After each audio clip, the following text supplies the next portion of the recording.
safe. You stay there. Everybody.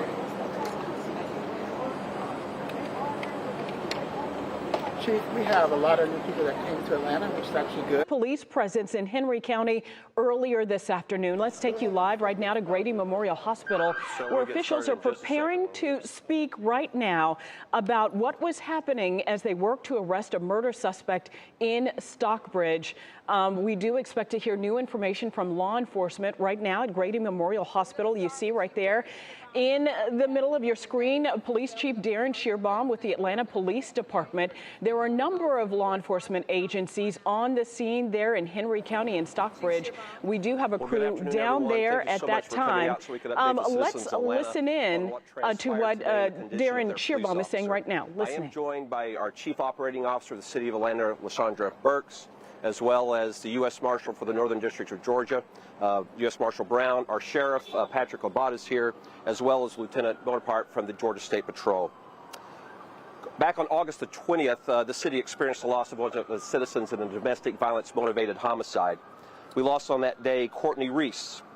The very next day, the Atlanta Police Department issued arrest warrants for a Derek Rankins, who we knew to be very dangerous and posing a threat to this community.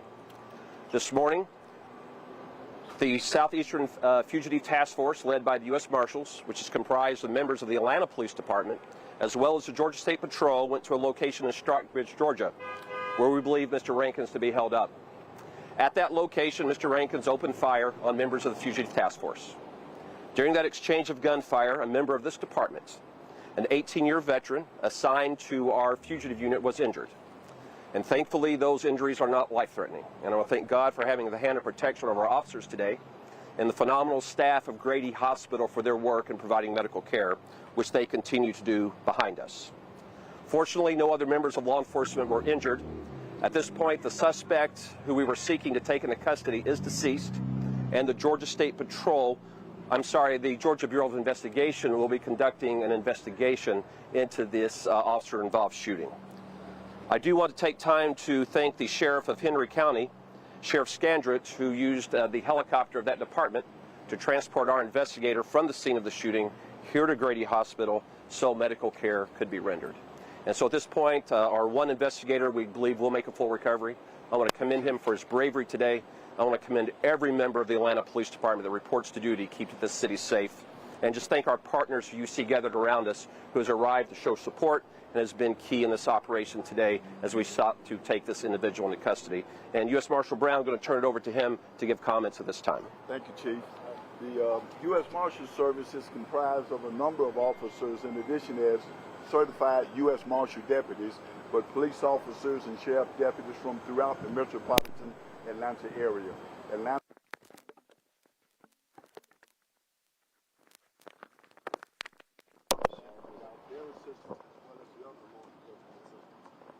You've been listening live to a press conference right now by the Atlanta Police Department. Right now, officials from the U.S. Marshals Department speaking as well. Again, this all related to a massive police presence in Henry County. I think if we have that audio back, that we can listen in. For the Atlanta officer that was wounded in this, but we could not do the job that we do had it not been for the dedicated men and women of law enforcement throughout the metropolitan Atlanta area. And it just points to how sensitive and how dangerous this line of work is. So, Chief Shearbaum, we can't do it without you. Thank you for being a part of our task force in the city of Atlanta, and turn it back over. Thank you, Marshal Brown. We appreciate you, Sheriff Labat, the Georgia State Patrol for the partnership, so we all do keeping our city safe.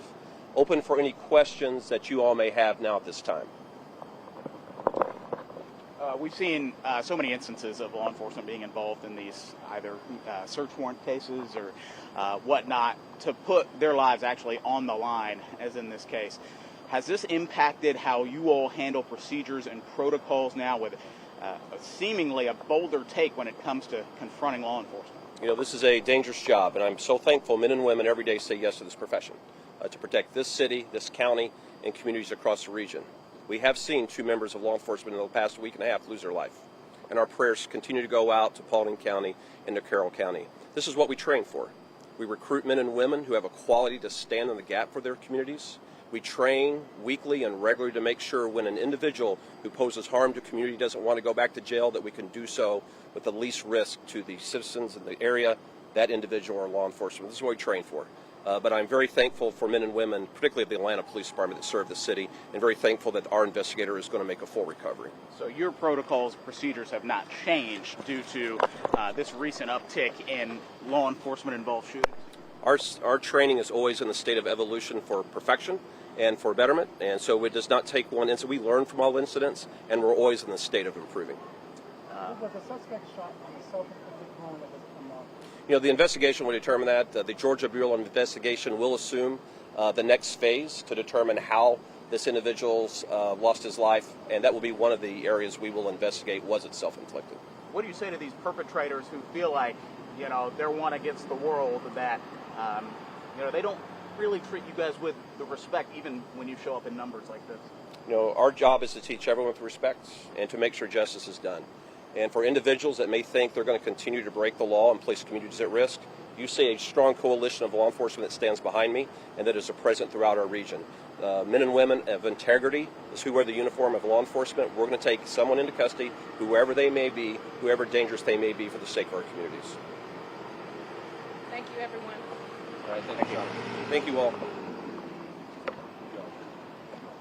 And you've been listening live to Police Chief Darren Shearbaum with the Atlanta Police Department as they gave us an update on a massive police presence earlier this afternoon happening in Henry County in Stockbridge.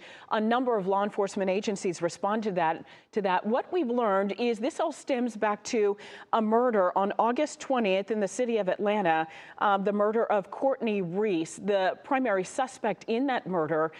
Investigators going to apprehend that suspect there at a home in Stockbridge. You're looking live at that scene right now. And what we learned is in the course of trying to extend that warrant right there, an 18-year veteran of the Atlanta Police Department who is part of this task force was shot and injured. That officer taken to Grady Memorial Hospital. From what we understand, that officer not severely injured and will make a full recovery. In the meantime, the police chief there with Atlanta PD says the murder suspect is deceased. Right now, the Georgia Bureau of Investigation will continue their investigation into this incident. Again, a massive police presence there at a home in Stockbridge in Henry County. This is a story we continue to follow. We will continue to follow this on Atlanta News First, on our First Alert breaking news desk, ANF Plus, and also on Atlanta News First at 3 o'clock.